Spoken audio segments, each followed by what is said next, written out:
This is the Boston Celtics Newsfeed for Monday, March 11th, 2019. Reporting from Boston, Massachusetts, I'm Mike Walsh for CLNS Media, the leading online provider of audio-video coverage for the NBA's winningest franchise. It was a pretty productive weekend for the C's out west. Picked up a Saturday win over the Lakers before sticking around in Los Angeles for tonight's game against the Clippers. In the meantime, Philadelphia beat Indiana last night, leaving both teams tied just one game in front of Boston for the number 3 seed in the Eastern Conference. The Celtics can continue their encroachment tonight with a 10:30 p.m. Eastern tip at the Staples Center against the surprising Clippers. And we've got a special treat for our listeners today. Helping me preview that showdown with old pal Doc Rivers out in LA is CLNS Clippers beat host and Spectrum LA reporter Nikki K. Nikki, how's it going out in LA this fine morning? Good morning and happy Monday. Thank you so much for having me on. I'm so excited to be part of the CLNS family. And this stretch of remaining NBA games is so exciting, and it's a thrill night in, night out. So we're in the good stuff right now. Yeah, we certainly, I guess, picked a good year to launch this Clippers beat. The Clippers are one of the more surprising teams in the NBA. I don't know, did you expect them to kind of be in this playoff hunt? You know, the Clippers are always or have been a fringe playoff contender for the past couple of seasons, but I don't think anybody expected them to be in the top 8 at this point of the season.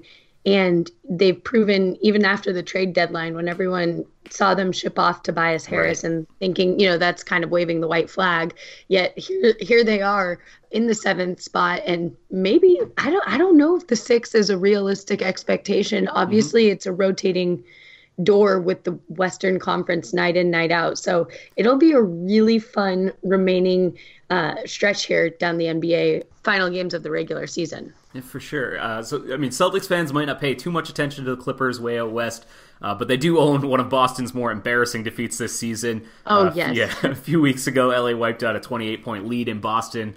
It was just after the trade deadline, actually, so I think Tobias Harris wasn't there. The Clippers were kind of a makeshift roster at that point. But I guess, can you tell us a little bit about how the season has gone for the Clippers since that trade? Obviously, they've traded away a bunch of people in recent years as well. Yes, it's interesting because the Clippers right now are riding a 4-game win streak, very comparable to the success that the Celtics have found. But I found a little nugget the last time that the Clippers and Celtics played, right? It was the largest comeback by any road team since 2009, largest blown lead by the Celtics since 2003.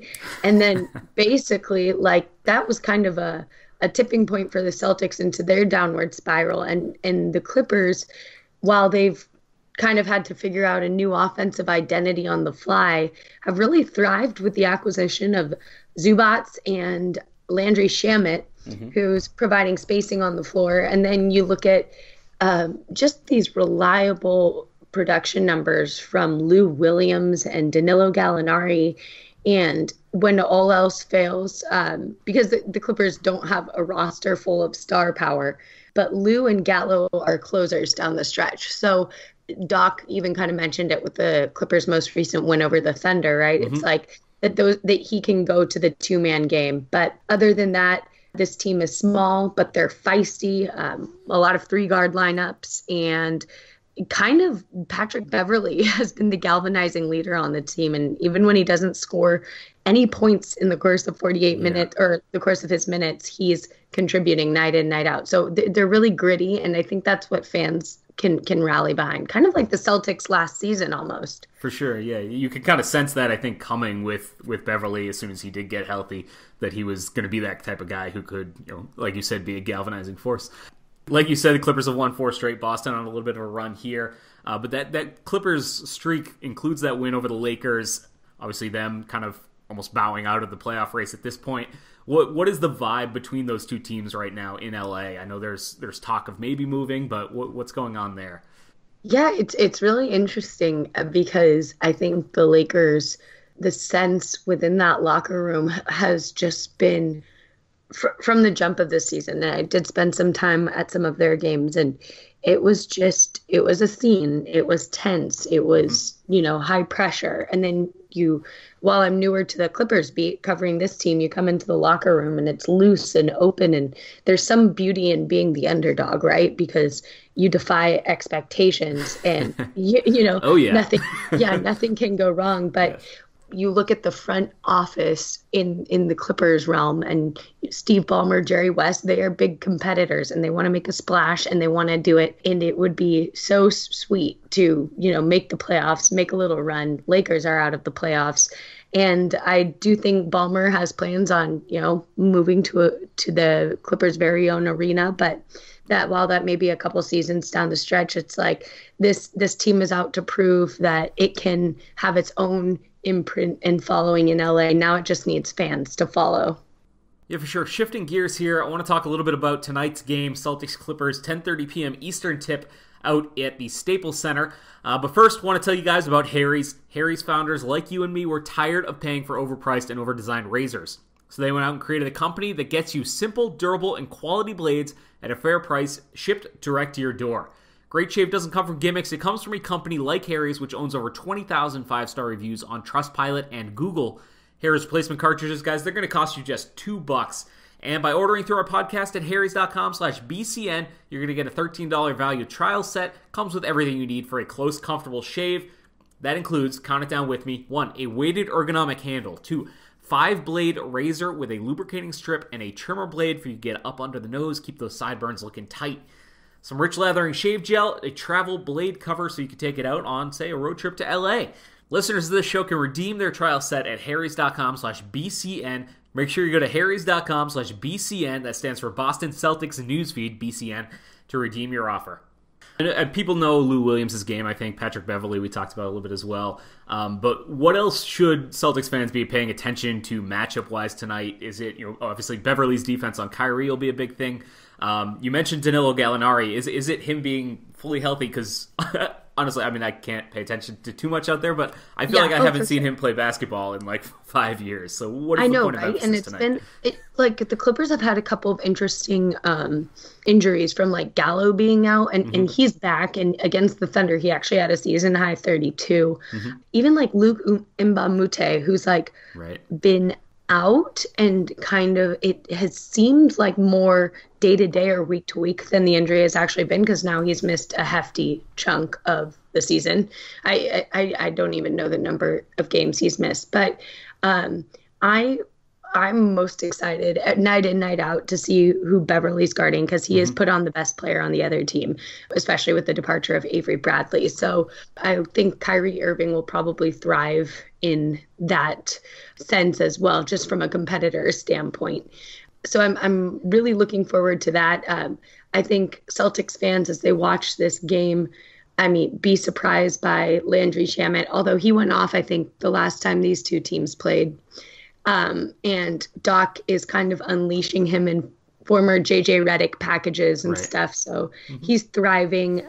Shai Gilgeous-Alexander is, a little bit of going through his rookie ups and rookie downs. I think he needs to learn how to figure out on the nights when he isn't scoring, how he can impact the game otherwise. That's why it's probably good that he's playing alongside Patrick Beverly, who's clearly made his game so versatile in that sense. But then maybe, the matchup between Zubats and whether it's Horford or whatever big the Celtics have out there, Zoo has become a bona fide big presence for the Clippers down low. So if he can hold his own, that would be really encouraging for all Clippers fans. So getting beyond the game tonight, which is pretty huge game for both teams, with the Clippers where they are fighting for a playoff spot and the Celtics obviously fighting for trying to get up to that 3 seed. Yeah.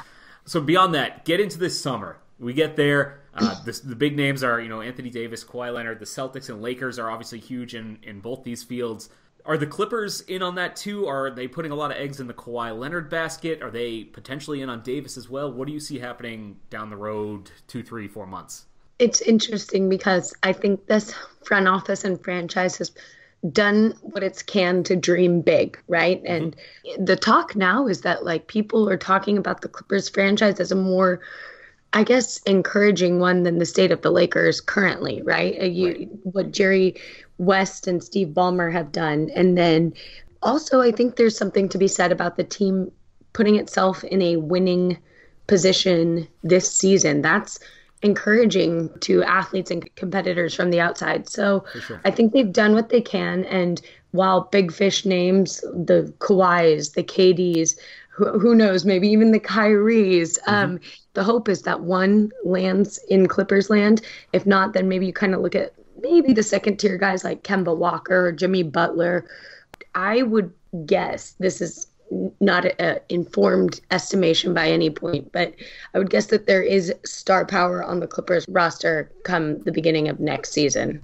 Yeah, I mean, it's definitely it's all of the glitz, the location, the weather, but there's no drama right now, and that has to be slightly more appealing than what LeBron has going on.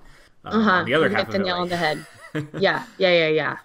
So, kind of going along with that, though, you mentioned Shai Gilgeous-Alexander, rookie this year. A lot of the talk leading up to the trade deadline, and I think what will be more of the talk this summer, depending on, obviously, Brandon Ingram's kind of scary diagnosis there, was Tatum versus Ingram, and in particular, who would the Pelicans potentially go for in a trade for Anthony Davis? What is your view on Gilgeous-Alexander? I've obviously only seen him play a couple times, but is he that type of athlete, that type of talent that could elevate into a level of where Tatum and Ingram are being discussed as the centerpiece of a massive package? I absolutely think so. And one of the beauties in his game is his size. He is 6'6", has a 7-foot wingspan. Right. And I saw a quote recently that he's like, you can look at him like a 6'6" Chris Paul. He's got that competitive fire in him too, right? And when you have a guard who can play like that with that versatility, I think if you get past those rookie undulations, the stretches where you do great, the stretches where you can't seem to score a bucket. Like, I think this kid's going to have a lot of talent and a promising future in the NBA. So I think he can be an appealing asset as the centerpiece of a blockbuster trade. All right, so we've got two streaking teams entering the Staples Center tonight, 10:30 p.m. Eastern tip. What is that? That's 7:30 out there? Thing. I'm sorry. Yeah, you at the butt end of this one. Yeah, it happens though. We pay for it certain times of the year. Nikki, are you there tonight? Yes, I will be there, and I will be hopefully putting together some content with your guys' very own Chris Grenham. So awesome, our very own now that I've joined the team. Your guys' I guess I'm talking about Celtics wise. We've been out on the West Coast all week. Lots of good stuff on the YouTube page, youtube.com/CLNS Media. You can also follow Nikki K at Nikki K. That's with 2 Ks, NIKKI-KAYSN1 on Twitter. Awesome. Hey, thanks so much for having me on. Really excited to continue to work with you moving forward here. Yes. We will be keeping a close eye on that Clippers beat as the season continues and hopefully into the postseason. Thanks a lot, Nikki. Have a great day out in LA today. The Celtics visit the Clippers at 10:30 p.m. Eastern Time. Broadcast is national on NBA TV. Quick note, Jayson Tatum is going to be questionable. Game time decision tonight with some right shoulder soreness. So tonight's line has the Celtics as 2-point favorites, which moved up from 1.5 points at opening. The over-under is set at 227. We've got a great way for you to bet on tonight's game. If you're so inclined, head over to betonline.ag or simply go to clnsmedia.com/win. Guys, you can get 50% cash back on your first deposit. Head over to betonline.ag, use the promo code CLNS50, or just head to clnsmedia.com/win, get 50% cash back. You can even use betonline.ag to bet on your mobile device, and my favorite feature, they allow in-game betting.